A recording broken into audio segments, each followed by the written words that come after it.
Today, we're diving into something absolutely wild. We are bridging ancient mystical wisdom with hard empirical data to explore the biophysics of hand healing.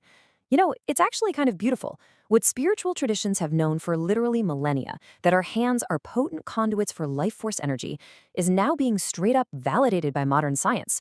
We're going to look at the actual physical light and energy emitting from your palms and fingertips. Seriously, you literally glow in the dark. Let's get into it. Here's our roadmap for today. We'll start with the science of glowing hands. Then we'll look at how we actually measure the healing touch. After that, we'll break down the anatomy of your palm chakras. And finally, wrap up with exactly how to activate your own palm energy.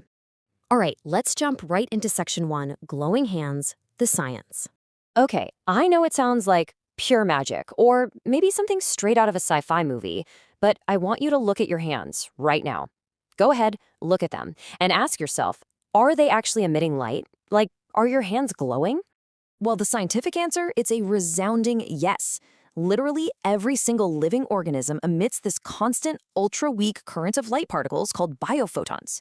Now, sure, you can't see them with the naked eye, but they are entirely real. Modern, highly sensitive lab equipment can actually detect and measure this emission. And here's the real kicker. Dr. Fritz Albert Popp, the guy who pioneered this whole theory, proved these biophotons aren't just, random metabolic waste. No, they act as a biological blueprint. They literally carry information that regulates cellular communication and vitality. It's almost like your cells are texting each other using light. And the data backing this up is just phenomenal. Researchers over at the University of Kassel in Germany found that this ultra-weak light emission isn't just an even wash across your whole body. Nope. It is actually concentrated and significantly higher right at the center of your palms and your fingertips. Plus, Dr. Masaki Kobayashi in Japan did these huge studies confirming this light follows a diurnal rhythm, meaning it shifts and changes throughout the day.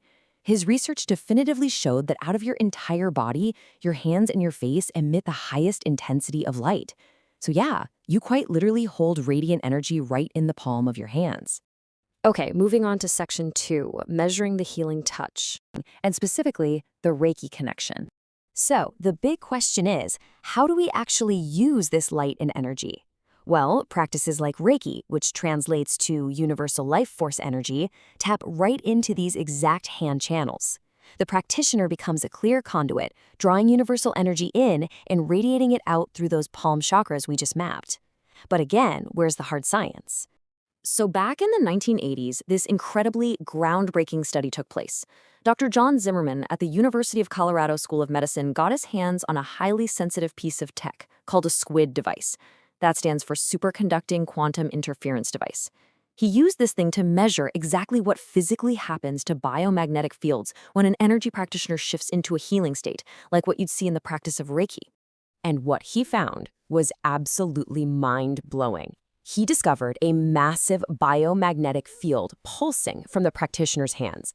And it wasn't just static, it was fluctuating, sweeping perfectly between 2 and 30 hertz.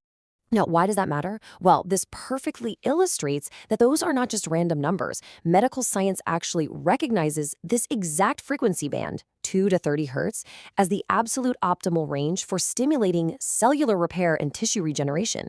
To break it down a bit, 7 hertz is naturally used to stimulate bone growth, and 10 hertz is utilized for ligament repair. So when a healer lays their hands on someone, their biomagnetic output naturally sweeps through the exact frequencies the human body needs to physically heal itself. How incredible is that? All right, let's transition to section 3, anatomy of palm chakras.